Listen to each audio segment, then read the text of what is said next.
We all know we have to build an audience and drive traffic in order to have a successful online course business. And there are plenty of options for where to do this. But have you considered LinkedIn? More and more of my clients are seeing results in building their audiences and generating sales from LinkedIn. So it was time to bring in a LinkedIn expert to share the strategies of what's working right now. Today's guest is an absolute LinkedIn powerhouse. Richard van der Blom has over 200,000 LinkedIn followers and is a leading expert on how to use LinkedIn to build authority, grow your audience, and convert followers into customers. If you've ever wondered how to make LinkedIn work for you as a course creator, or you're looking for a new content platform that makes sense for your niche, stay tuned. You're listening to the Online Course Show, where we dive deep into the strategies and tools that help online course creators thrive. I'm Jacques Hopkins, and over the past 11 years, I've built a successful online course business teaching piano that's brought in over $4 million. Stick around. This episode might just change how you think about LinkedIn forever. All right, let's dive into that conversation with Richard. Richard is an expert in all things LinkedIn, and he's here to share how you can use this platform to scale your course business no matter your niche. Here's some things that we'll cover in this conversation. We'll certainly talk about how to grow your LinkedIn audience, even if you're just starting out, what types of content perform best on LinkedIn and why that is, how to balance keeping people on LinkedIn while still driving them to your offers. And Richard also shares some interesting insights about the LinkedIn algorithm, how to use it to your advantage, and why he believes LinkedIn is still an untapped goldmine for course creators. So whether you're new to LinkedIn or you've been using it for years, this episode is packed with actionable strategies. Let's jump in. Hey, Richard, welcome to the Online Course Show. Thank you for having me, Jack. Look, I don't have one set way I start these conversations. I want to start today a little different than I normally would, and that is, your niche is LinkedIn, and we'll get into what specifically that means. But I have some clients in my program that, in fact, one of them introduced me to your content and wanted me to have you on, and they dropped some questions for me to ask you directly. So I kind of want to start there, if that's okay. The first one is from Rachel, who is started on LinkedIn a few months ago as her main content platform for her business. And she says, I see that Richard has 200,000 plus followers on LinkedIn, and I would love to know what he found most useful in scaling his following on LinkedIn. Is it solely from content marketing? Oh, amazing question to start with. So first of all, I think it's great that Rachel launched her own existence on LinkedIn, because a lot of people, I've heard a lot of people say, like, if you have not been active in the last 2 years on LinkedIn, you've missed the boat. Okay, like it's gone. You cannot keep up anymore. You cannot catch up, and that's not true, because I've seen so many people starting their LinkedIn journey in 2024 who are already getting some impressive numbers when we talk about followers, reach, engagement, even clients. So it's great that Rachel is starting to become more and more active. It took me 19 years to get to 200,000 followers, because I signed up for LinkedIn back in 2005.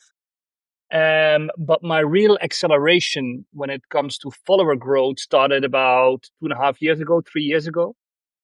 And there were a few things that I changed in my strategy that all played an important part. So first of all, I switched the language of my post. I went from native Dutch to English, because you have a bigger audience, and of course, it's also depending on your target audience. I mean, if you have a local target audience that is, for example, non-native English, then it doesn't make sense to publish in English. But if you have a global audience, because, for example, you have courses to sell or online products to sell, then I would definitely go English. Second, I became more consistent in my own content game. So I went from 5 posts a week, the week after 3 posts a week, the week after 8 posts a week. I went to a rhythm of 6 posts a week. So every now and then I skip a day. It doesn't necessarily mean that I skip the weekends, but I try to be there 6 times a week with my own content. And the third thing that I think probably the most important is that I really embraced the topic of social selling in combination with thought leadership, because I see a lot of content creators now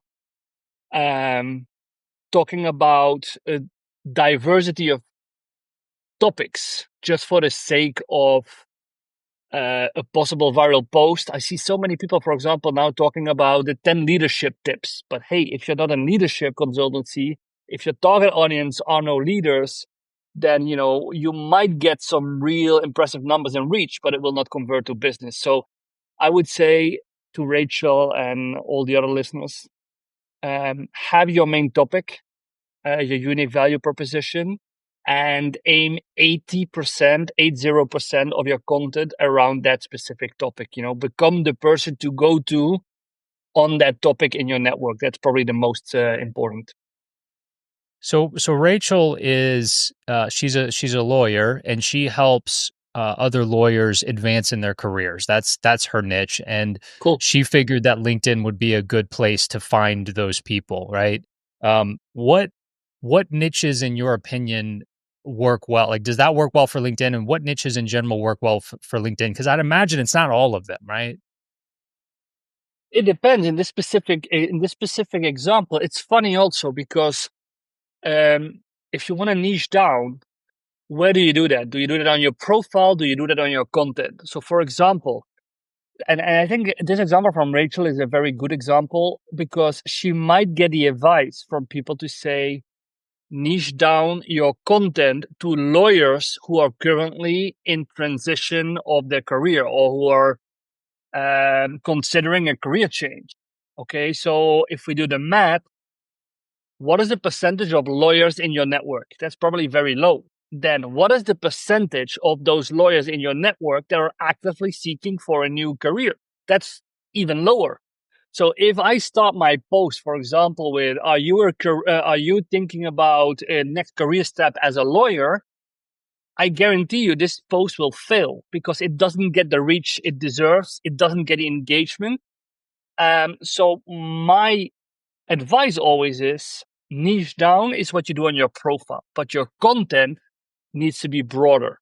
So in this particular case, I would aim a lot of my content on people who are in a transition of careers, who are really considering a career change. Okay, give them tips, give them insights, give them some practical implementable strategies.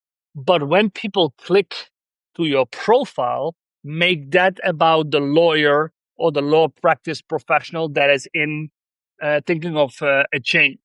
So you might want to mention it every now and then in your content, but you need the bigger engagement from the general job seeker to make sure your post eventually finds its ways to all those lawyers that are looking for a job.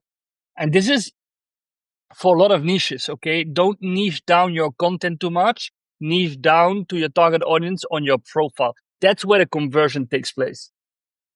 That's really interesting. I'm sure we could apply that strategy to other content platforms as well, but obviously we're focused on LinkedIn here.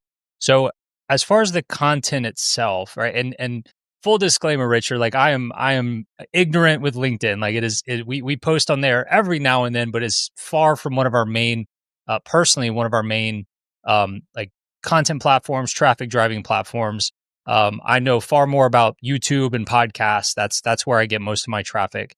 But as far as the content itself goes, I mean, it's just text-based posts, right? What are some specific strategies, like formats you recommend, length of posts, things like that? Yeah. So when you publish on LinkedIn, there are a few things that are important to know. Okay. So first of all, what is favored by the LinkedIn algorithm. Okay. And basically there are a few things that we need to understand. So first of all, they use the term dwell time, which is also being used on other social platforms, which means the more time people spend on your post consuming the content, the more relevant it's seen by the algorithm. Hence, you get more reach. Okay. Second, the more clicks people do on your post means more engagement, means additional reach. And the third one, obviously, are the traditional engagement buttons. The more likes, comments, reposts you get, that's like the traditional indicator that a post performs well. Now, if you look at the dwell time and if you look at the clicks, this is the reason why, for example, on LinkedIn, document posts, meaning a PDF that you upload and LinkedIn turns it into a slide deck, are performing very well. Okay. And why? Because if I upload a post with a slide deck of 10 slides and people want to go through all the slides, it literally means 10 clicks on my post because they need to click the arrow to the right 10 times. Okay. So you get 10 clicks on one single post. Also, if people need to consume those 10 slides, they probably spent more than a minute on your post, which is massive for LinkedIn. Okay. So with that in mind, video, for example, also performs well because if I put up a 90-second video and people are watching the video for 90 seconds, it means dwell time is 90 seconds. Okay. So at the moment, what we see that performs very well are document posts, video posts, and then mainly the vertical one. And then we also have poll, where you ask your network a question. You can give them 3 or 4 options to answer, and it's the same the same routine. People voting for an answer make a click on your post to vote. So again, you get clicks. The default LinkedIn post, however, is a text plus an image. That's like 50% of all the posts that are being published on LinkedIn are basically text with an image. So, and that also still works. I'm scrolling through your feed right now, and I maybe had a misconception. I was thinking it was primarily text-based, but I'm seeing all of your posts have at least an image, sometimes that slide deck you're talking about. So would you ever recommend a purely text-based post or something more like what you're doing seemingly every time? So you mean with a text post without a single image? Yes, yeah, like just like a little blog or something. Yeah. So I know some people in my network that are still very successful with those posts. With my own content, it doesn't seem to work. So this might be caused by the way how I write. The problem, or maybe the challenge that you have with a text only post, is you don't stand out in the feed. So if people are scrolling, they might really like accidentally skip your post because there's no image, because LinkedIn only shows the first 2 or 3 sentences. And then if your hook, the first 2 or 3 sentences are not strong enough, you lose the reader. While if you have an image or a document, then except from the text hook, you also have a visual hook, like a visual impression that can hook the reader. So it's a risky game if you have a text post, because the only thing that really can attract and keep the reader on your post is how you write. And I think that's why I myself, I have around 2, sometimes 3 document posts each week. I have normally 1 video, and the other posts are mainly text with image. I very, very rarely do a text post. Yeah, I mean, I've got an example in front of me right here, where it's a lengthy text post, but includes an image as well. That's basically just like a fancy image with the title of the post. The one I'm looking at is called 8 Building Blocks of the Perfect LinkedIn Post. And like I said, it's a very lengthy, wall of text going through these 8 things. But the image is just, these cards stacked up, and then it just says 8 building blocks of the perfect LinkedIn post. So what you're saying is, you could have just done that wall of text, but adding that image, even though it's simple, makes it better. And you're sure it's not a document post? You're sure it's not, there's no arrow to click to the right and I give you the 8 building blocks? This one is not. Now I've scrolled down quite a bit and I noticed the document quite a bit. I just happened to stop on this one. It is just an image. Okay. Yeah, well then the image, yeah, I I was very quickly, it's 3 weeks ago. Yeah, because what I've done, it's a lengthy post, you said that. All the 8 building blocks are like well explained in the post, so this could be easily a blog. And I've simply added the image to attract the visual attention of the reader, to make sure that they stop scrolling and start to read my post. And you can see that the hook says your LinkedIn post isn't failing because of the algorithm, it's you. So I give them a slap in the face. Then LinkedIn says, read more. And well, it's my goal to make people feel like, hey, I need to know why it's me and not the algorithm. And, then you start reading the post. So yeah, this is actually a very good example where you combine the visual and the hook to attract the reader. Yeah. Now the images and the documents, the slides, everything is incredibly high quality. Are you doing this yourself, or you have somebody in your team helping you with the images? It wouldn't definitely not be the same quality if I need to do it myself. No, I write all my posts myself. So everything you see, whether it's in the text or on the slides, the copy is from me. But I have a dedicated designer that works on all my visuals, both for my profile, both for my content. She creates the slide decks, and she does an amazing job. Amazing. Now, you mentioned how important clicks are. You mentioned how, a lot of things are important, interactions, likes. You mentioned clicks, and you gave the example of like you've got 10 slides, people are clicking through. I want to ask you about getting people like maybe to our website, right? How often, and I know it's a common question with any content marketing platform and their algorithms. They want to, I'm sure LinkedIn wants to see their users stay on LinkedIn as long as possible. But eventually we want to get people to our website. So how do you weigh that balance between keeping people on LinkedIn and keeping the algorithm happy versus eventually getting them to our website? So my first question back to you, Jack, was why do we keep telling ourselves that eventually we want to have people on our website? Why? Well, I mean, we're trying to make money, right? And as far as Yeah. I know, you can't create order forms on LinkedIn. No, but I never created an order form. At least I've never created an order form on my website. My website is basically a summary of all the services and products that I'm talking about on LinkedIn. But in all fairness, I really convert the majority of all our trainings, products, services, and also for corporate clients we have on my LinkedIn profile. They simply convert there on my content through a direct message, and then we hop on a call or an email. And the majority haven't laid an eye on our website. So I'm not telling that your website isn't important, but like you said in the beginning, um, traditionally marketeers are educated and are told like social media is there to increase website traffic. Okay. The problem with having links on LinkedIn, there are basically two problems. One is the official reason from LinkedIn why posts with external links are performing less. This is the official reason. So LinkedIn says, and I totally agree with them, imagine your network taking their mobile and scrolling to the feed with the intention to see what's going on in the network, okay? To keep up with Richard and Jacques, what are they doing, what are they posting about.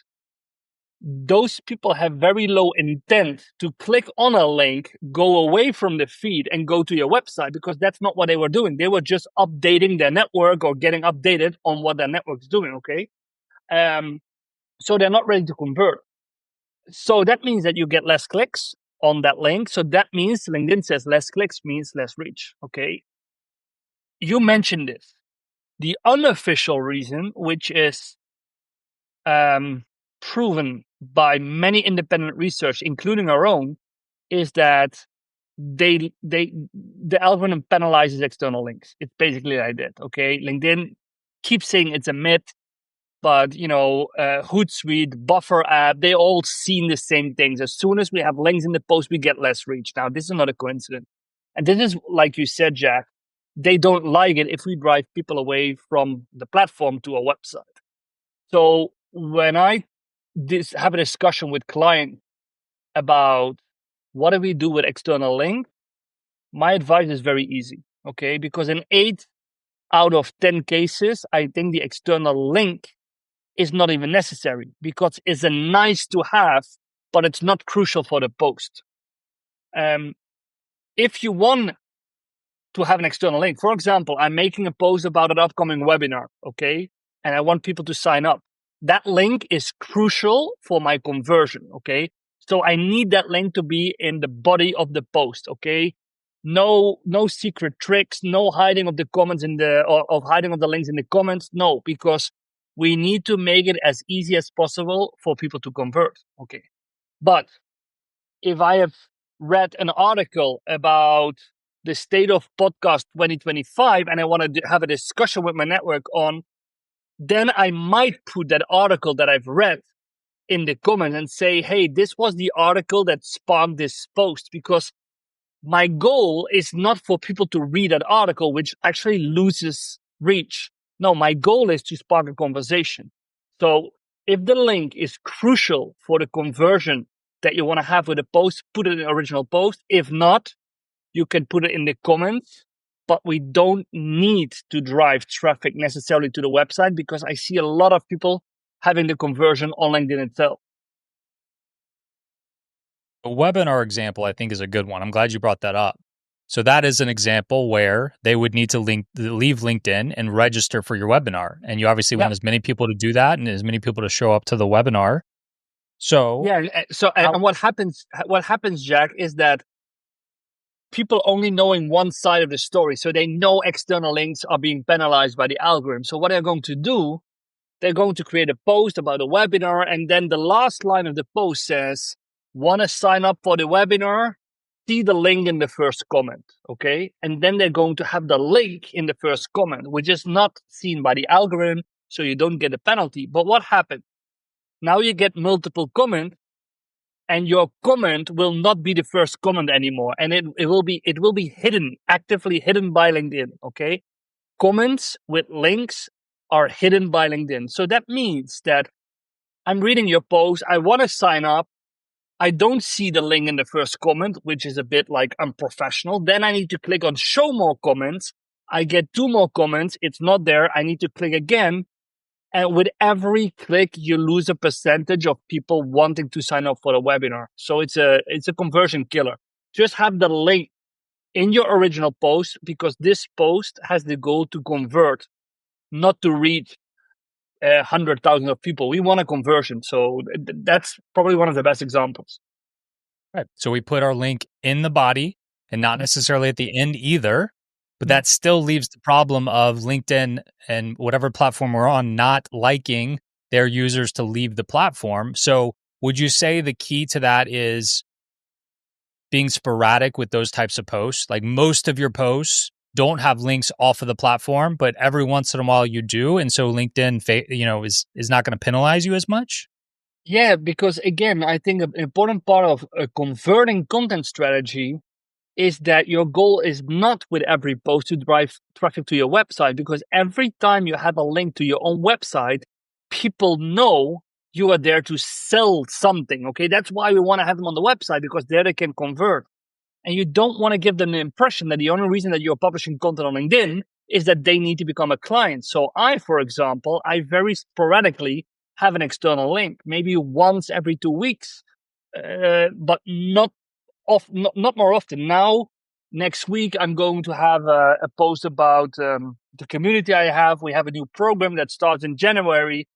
So that's a post where I will have a slide deck with some input on the program, but I need the link to sign up in the body, because I want to make it as easy as possible to convert. But that's the only post I will do that week with an external link or with a link to my website, because all the others are educational, are thought leadership content, showing people how to do something on LinkedIn, just to build my brand. I want to bring up another one of my client examples. He didn't necessarily leave me a question to ask you, but it made what we're talking about made me think of him. Christian has over 100,000 followers on LinkedIn. That's his main content platform, and he's in the financial niche. And one strategy he's planning on employing, obviously he's had a lot of success on LinkedIn already, but he teaches these 7 different topics within his niche. And so he created 7 mini free courses around each of those topics. And those are the 7 topics he kind of ever talks about on LinkedIn. So what he was thinking about doing is when he's talking about one of those topics, always linking to the associated free course. So if somebody wants to take a deeper dive into it, they can. What are your thoughts on that strategy? Yeah, great strategy. great strategy. And also, if you have multiple content pieces that are part of a series, or like this, you have multiple free courses, it's also very important to keep people in the loop. So if you have if you make a post about a second course, for example, okay, then at the bottom you can say like, hey, this is my second free course. Last week I published about my first free course, and if you don't want to miss my next post, it's going to be about the third free course. So people understand this is not one free course, but it's part of a series. I do that with my newsletter articles on LinkedIn. But if I have a series of posts, so for example, if we launch the algorithm report, we always create a series of 4 or 5 posts that cover different topics. And we also mention this post is part of a series that deals with the LinkedIn algorithm. Missed my post last week. And then people are going to look for it. Or this is an excellent example where you say in the comment on your own post. So you make the post about a second free course, and then in the comment, you say, last week, I published a post about the first free course on topic X with a link to that post. So now you keep people in a loop, and they click from your second post to your first post. So yeah, that can work really good on LinkedIn.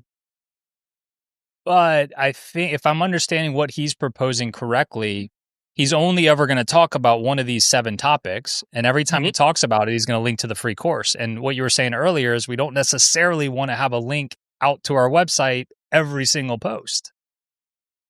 No, but if he keeps talking about those things, then the call to action should not every time be link to the website or link to the free course, because you can also have the link in your featured section and people can click on your featured section on your profile, because on the profile, links are not being penalized. Okay, so you have your top link at the top of your profile, you have your featured section, you can add media to your work experience, and their links are not penalized. Okay.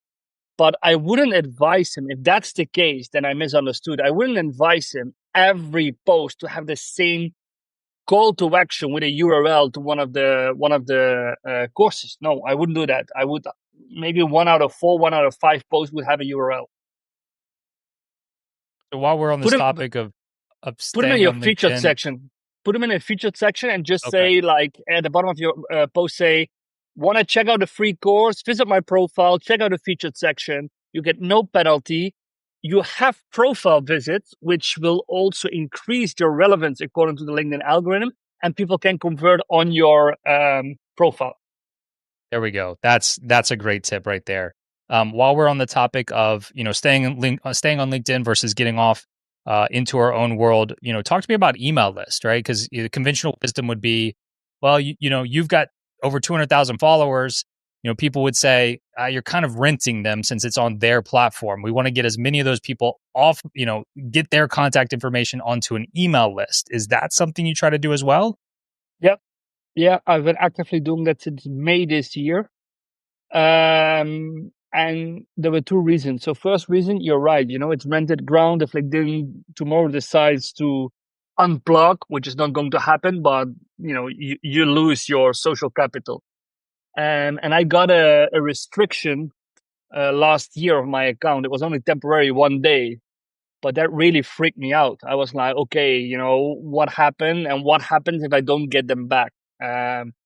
So yeah, I started to have an email list, and there was another reason, because if you nurture your email subs in the right way, meaning not every email you send them is an offer, but you give additional value, more value via email, then the conversion when you give them an offer is higher than on LinkedIn. That's simply true. That's not only true with me. All stats prove that email conversion is higher than LinkedIn conversion. So yeah, I have an email newsletter like around 15,000 subs. I have a LinkedIn newsletter around 70,000 subs. It's still LinkedIn, but it's also a newsletter. And those are actually performing pretty well. Hey, Jacques, jumping in real quick with an exciting opportunity for you. If you're ready to build and scale your own successful online course business, I've got a free workshop that walks you through the exact formula that I've used to generate over $4 million in course sales. And that's the same formula countless other successful course creators are using right now. In this free workshop, you will learn the 2 traffic strategies that are working best for course creators in 2025, how to craft a course offer that your audience can't resist, and the 2 key questions to ask about your sales funnel to make sure it actually converts. It's completely free. It's available now at oc.show/workshop. If you're serious about turning your knowledge into a thriving business, this is the first step. Whether you're a beginner or you've already got a course business looking to scale, this workshop is for you. All right, let's get back to my conversation with Richard. You mentioned you kind of got kicked off for a day, and I'm sure you were freaking out because that's where the majority of your audience is. I had a podcast guest on recently who told me about something I hadn't heard of before. Her main platform is on Instagram. And it's critical to her business. If she were to lose that, her business would almost completely go away. And she told me she has Instagram insurance and that there's similar insurance for other platforms. So I'm sure LinkedIn insurance exists for, if something were to happen. Have you looked into that at all? No, I will make a note. LinkedIn insurance. Like linked insurance. No, you don't even linked insurance. It could be, I never heard of it. And I also look at LinkedIn in a slightly different way than to all the other social media platforms, because after all, it's Microsoft. I don't know if you can insure anything that is from Microsoft. Maybe viruses, but I don't know about LinkedIn. But definitely, and it happened to a lot of people I know. It happened to a lot of them that they got restricted for 1 day, some even 2 days, and we all freak out, especially if your business is there, especially if your clients are there. One of the things I do now every month, I make a backup of my data. LinkedIn gives you the opportunity to create a backup of your data, including all your connections. So I'm doing that every month now, which basically means if I would get kicked out of the platform and cannot retrieve my account, and they would let me create a new account, then at least I know all the 30,000 people I'm connecting with. I need to still manually invite them, but at least I know with whom to do that. I think it was called Notch was the company, and it looks like they only cover Instagram or YouTube. So I never heard about LinkedIn insurance, but I will definitely look for it. Yeah, definitely. Yeah, could be a content idea for you to talk about on your platform. Definitely. One person I'm sure you're familiar with that I've heard talk about LinkedIn quite a bit is Justin Welsh.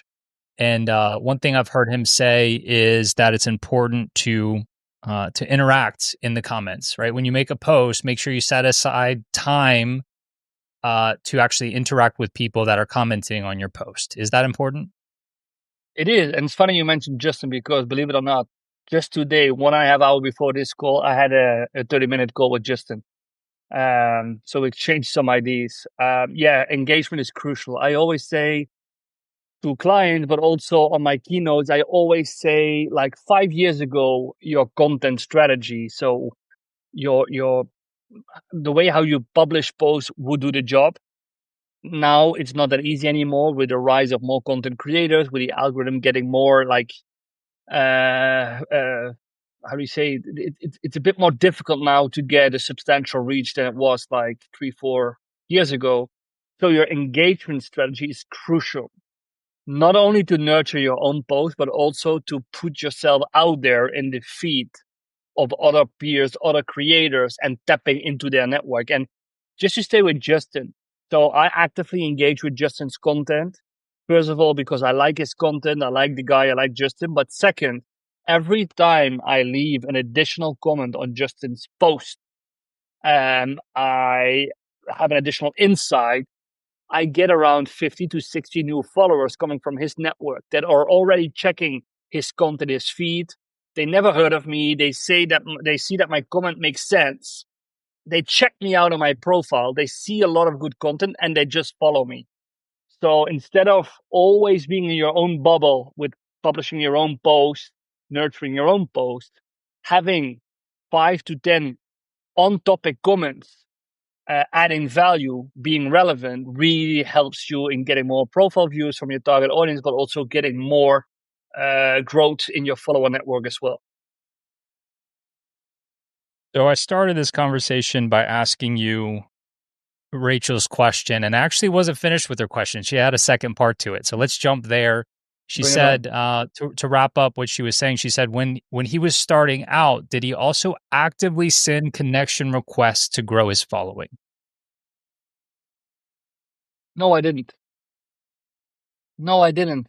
But I think the question should be if I would do it if I had to start all over again. And then my answer would be definitely yes. So if I would, for some reason, would have to start from scratch, I would definitely be very proactive in sending connection requests to a lot of peers, influencers, creators that have valuable insights that are relevant for me and my target audience. Definitely. I didn't do it because when I joined LinkedIn back in 2005, and even the first 10 years, I mainly use LinkedIn to stay on top of my already existing network. You know, you meet a colleague, you become friends on LinkedIn, or you meet somebody in a business, in a seller or buyer relationship, you connect on LinkedIn. But it was not the content platform it is today. It was not being used to actively expand your network with people you want to meet in the future. It was basically to confirm an already existing relationship. So that's why I didn't do it. Now, even though I'm almost on the limit of connections, if I see a very interesting post from someone I've never seen before, just because someone in my network responded to it, engaged or comment, I have now trained myself to directly send an invite to this person and say, hey, I just saw your wonderful post on topic X via a comment from our mutual connection. Would really like to connect with you and see more of your content. And you get a 90% acceptance rate. So yeah, if you identify interesting people, good content, reach out to them. They will accept. Yeah, I'm glad you answered the question that way because she was asking about your experience when you started out and you added the context of, hey, I started 19 years ago. Are you serious? Yeah, yeah, 2005? I yeah, got to be yeah. honest, I didn't know LinkedIn has been around that long. Since 2003, actually. Yeah. But Wow. again, when I started in 2005 and I started to send invitations even to people I know, the majority just refused. And I even got some angry emails like, what is this kind of a spamming tool? Never heard of it. So it was a completely different time back then compared to now. All right, let me jump to the other question I had for you. This one comes from Sean, who he's got about 4,000 LinkedIn followers. He's a Microsoft solutions architect. He said, "What is Richard's advice for transitioning from selling B2C to B2B? For example, if I sell software training and it's been doing well B2C, but now I want companies buying it for their team, any advice?" You're still selling to people. So sometimes we exaggerate the difference between B2C and B2B. B2C means I'm selling one to one. You know, I need to understand you, and if you like me and if you trust me, you're going to buy it. And with B2B, it's not that different. You know, now you have just one person that is in charge of buying this product, this software for the entire company. So I need to gain his or her trust. I need to prove that my software and my own knowledge has a certain expertise that can help them. But I wouldn't complicate things. You know, you need to treat that B2B client the same as you treat the B2C client. Show interest, spark a conversation, build trust, show him or her how you helped other people doing that, and then make the sale. Are you on any other platforms or just LinkedIn? I'm I have a dormant Facebook platform. I don't have Instagram. I don't have Snapchat. No TikTok. I was really active with Twitter, not from a business purpose, but more like a private person. I stopped doing that during the COVID pandemic because there was so many shit being published and so many accusations that I just like I just decided to protect myself from all this crappy messages and like disconnect it. So I would say no. I'm my main platform, 99%, I'm on LinkedIn. You think it's important for creators to really focus on one main platform like you have and not try to be everywhere? No, not necessarily. I mean, if you can maintain multiple platforms, it might be a wise thing. I now started with my YouTube channel where I simply reuse my video content and I just bundle them all on my YouTube channel. I was thinking next year maybe start an Instagram channel because, believe it or not, there are many, many questions and many people on Instagram looking for active LinkedIn advice. The problem is maintaining all of those. And I already have like almost a day job in responding to all the messages I get on LinkedIn. So imagine if I'm going to be successful on other platforms as well. But I know people who have 2 or 3 channels and they do a great job because, let's be honest, the most difficult thing is the content production, content creation. But once you have the content, you can easily reuse it in a slightly different way and publish it the same on YouTube or on Instagram or on X, on whatever platform you want to choose. If I have made the video that I'm going to publish on LinkedIn, I might as well publish the same video on my Instagram account. I might as well upload a video on my YouTube account. Sometimes a start here. We didn't start here. We got it straight into the LinkedIn strategy, but how did you get into this, Richard? Like how did you become such an expert in LinkedIn? So I signed up in 2005. I was just hired for a new sales job in a staffing company, and we had an onboarding training week. And one of the afternoons, we had a US based sales guy that gave us a training. So this was offline sales. And he stayed with us for dinner. After dinner, we went to the bar in the hotel and we had a chat. And he said, you need to become active on LinkedIn because that's going to be the next big thing, which I did. And again, I signed up the day after 2005, December. I started to invite people. Nothing happened because nobody knew what LinkedIn was. So I thought, okay, bad luck. The year after, I went to Tanzania, I did some voluntary work, and I maintained my network via LinkedIn. More people were replying to my messages.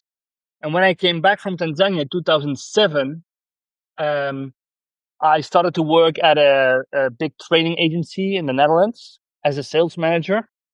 And this is where I had the idea to start my own business. What I saw with those trainers is that they didn't like to do acquisition themselves. Okay, so they were very good in whatever they did, whether it was time management or leadership training or whatever. If I, as a salesperson, would open a door for potential client and they needed to discuss the content of the training or the added value of the training, they would do a wonderful job. But the cold selling part or the generating of leads, they simply couldn't do because they didn't feel like sales. And then I realized that, hey, probably the majority of entrepreneurs, people, they don't like the sales part. They like to talk about their business, but they don't like getting to the table. That process is for many of us a bit difficult. So I started to have my own company in providing sales training and how to generate leads using offline, online. And funny enough, I had an 8-hour training program or a 6-hour training program, and only 1 hour was about LinkedIn. And after 3 months, all the evaluations of the training were, it was a great training, but we really liked specifically that 1 hour on LinkedIn. Do you have an additional training on LinkedIn? And that's where it struck my mind. I was like, okay, apparently nobody likes to call clients, cold calling, or everybody wants to use LinkedIn to position themselves. So that's when I started, end of 2009, to give my first LinkedIn training, which was a huge success. The year after, we got some corporate clients. And it had nothing to do with the type of training we do today. It was very basic, okay? But it was in that era where LinkedIn was like almost like a digital Rolodex and nothing more. It was sufficient. And that's how I started to go into the LinkedIn training business. And that evolved in LinkedIn marketing training, LinkedIn sales navigator training, and obviously also spending a lot of time on the platform and getting to know a lot of the things and a lot of strategies that work. Yeah, I love that because I mean, it sounds like you kind of started broader and you Yeah, were training people and the audience told you, hey, this, I mean, you're great, but like this one area you teach on is really where we want the help. And so you leaned into that. yeah, because back then LinkedIn was quite unique. Nobody knew LinkedIn, and everybody was, hey, if this is a network site where I can position myself and that can actively help me to get to the table of my next client, I prefer this over doing 10 cold calls a day. I prefer this over to buy a stand on a conference and hope that my network shows up, you know? So yeah, and this grew. I mean, the first years they were like crazy because more and more people coming to the platform, more and more people needing help. Yeah, so it was an amazing time. Obviously, I'm focused more on digital products, courses, memberships, communities, group coaching, things like that. Yeah. It sounds like historically you have primarily done your education uh, like in person, right? I mean, do I have that right? Yep. Yep. That's right. That's right. Historically, yes, yes. That had also to do. I have my company in the Netherlands. The Netherlands is like a very small country. I mean, 2 hours from east to west, 3 hours from north to south. And we have a culture of training needs to be done in the office. Okay. So all corporate trainings, I would drive to the office, do my training there. Then we got some more clients outside the Netherlands, Germany, France, UK. Well, no problem. Just, jump on a plane, go there because still we want you to do the training in person. And this is where, crazy enough, the pandemic helped because during the pandemic we all got used to be more online and also follow trainings online. So after the pandemic, when everything opened up, we had transformed all our programs from on-site offline to online shorter modules doing live training via Zoom or Teams.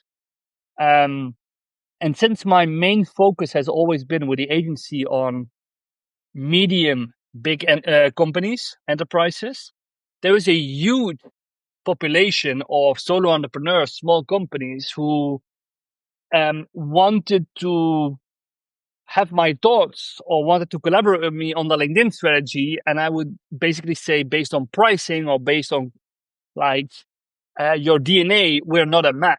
And that's when I decided, Jack, to think about my community that I now have. So I have a community membership with around 120 people, where we do 3 online sessions a month. We have a huge database of all kinds of tactics, strategies. And there, the majority of members are solo entrepreneurs, like startups, small companies who say, okay, I paid $1,000 a year and I'll be updated on everything that LinkedIn does, every algorithm change, every new feature, we hear it in the community. So that's my community. And then you have also the people, the solo entrepreneur says, I don't want to be part of a community. I just want a course, preferably online, that I can do my own time and my own pace. Okay, so now we have the digital learning product. And this is something that I started to think about already at the start of 2024. But unfortunately, I had a very busy year. But the planning is now that at the end of January 2025, I have 3 online or digital courses on LinkedIn, one on personal branding, one on content, and one on sales. Richard, we're going to hold you to that because this is likely not going to air until after that, and so by the time people listen Oh to wow, this or watch it, they need they need those to three search for it. courses should be Yeah, available, right? yeah. I need to prioritize this because, in all fairness, the majority of active LinkedIn users do not belong to the big companies, but are the solo entrepreneurs, the small companies that are really using LinkedIn to actively network, actively look for business opportunities, generate leads. And I think a digital product, when done in a good way, can really help them for a low commitment in terms of pricing to make like substantial growth and achievements on LinkedIn. How do you weigh the community that you have versus these courses? And what I mean is like, are the 120 community members that you have already, are they going to automatically get access to these courses? Maybe they're listening. I don't know. It could be, or heavily discounted. I don't know yet. I haven't thought about that because it's funny because you can sign up. The community now exists 2.5 years, and you can sign up every month. It's an annual membership. I cancel them monthly because from 120 members, I think more than half of them are there already since the beginning. So they're already a member 2.5 years, and they really value the community. So we have a lot of meeting between members. There are people with different competences, with different knowledge in the group. So we now see also an exchange of experiences, of services.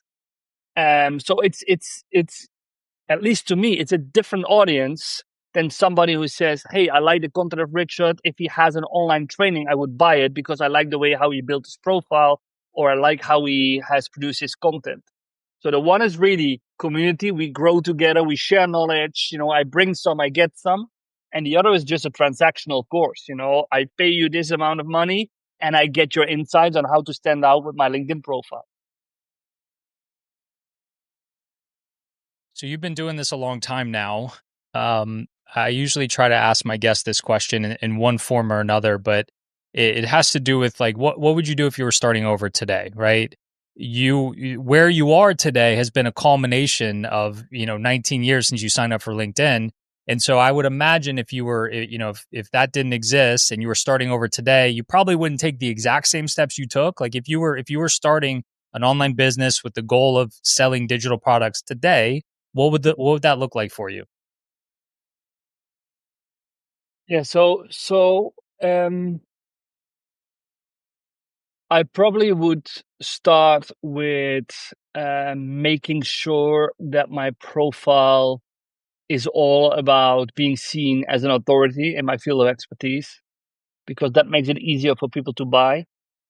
Then I would really focus on my content strategy to make sure that I share a lot of valuable insights that actually makes people crave for more insights. And the last one we already said, I would proactively grow my network with my target audience. So I would proactively engage on other creators, other people with digital courses to more rapidly than I have done. Because the first 15 years, I didn't grow my network very fast. It was like, but I scaled the last 3 years from 20,000 to 210,000 followers. That's only been done in the last 2.5 years. Um, and then I would directly start with an email list. Direct. Now I've done it like this year after being 90 years on LinkedIn, and I'm still trying to convert some of the followers to my email list. So every now and then I create a post where I say, hey, if you want more insight and you don't want to miss anything, sign up for my email newsletter, which works okay. But I would definitely make the tandem between email and LinkedIn sooner than I did now. Amazing, Richard. This has been. And I see, Jack. I see profile, content, and network follower growth. That's the foundation for me to have conversion. Okay, so you need to have the foundation right. You need to have an authority profile. You need to have a right content strategy so people start to follow you. They have the feeling that you always provide them with value and they want to have more. And then you need to make the conversion in the way how you publish your content, you engage, but also like things like emails, things like free webinars, things like a freemium course where people can upgrade to those kind of things. All those things. I would definitely focus on that sooner than I did now. I think there'll be people listening to this that are interested in LinkedIn and will get a lot of value out of this, and then maybe others who Cool. it wasn't on their radar necessarily and might dip their toe into it as well. So I think this is value all the way around. Really appreciate your time today and sharing so much with us. Thanks so much. Thank you, Jack. Thank you for having me. And that's a wrap for today's episode, everyone. I hope you found Richard's insights on LinkedIn as fascinating and actionable as I did. If there's one key takeaway, I would say this: LinkedIn isn't just for job seekers. I know there's a kind of misconception around that. It certainly is for job seekers, but it is a platform where course creators can build authority, grow an audience, and drive meaningful results. Whether you're focused on organic content, engaging with your followers, or creating a standout profile, LinkedIn offers a ton of opportunities for growth. And if you're ready to take the next step in building your course business, don't forget to check out my free workshop. Go to oc.show/workshop to check that out. It's packed with strategies and tools you need to craft, launch, and scale your online course business. For any links and resources mentioned in this episode, head to the show notes at oc.show/260. Thanks for listening, and don't forget to take action on what you heard today. I'm rooting for you.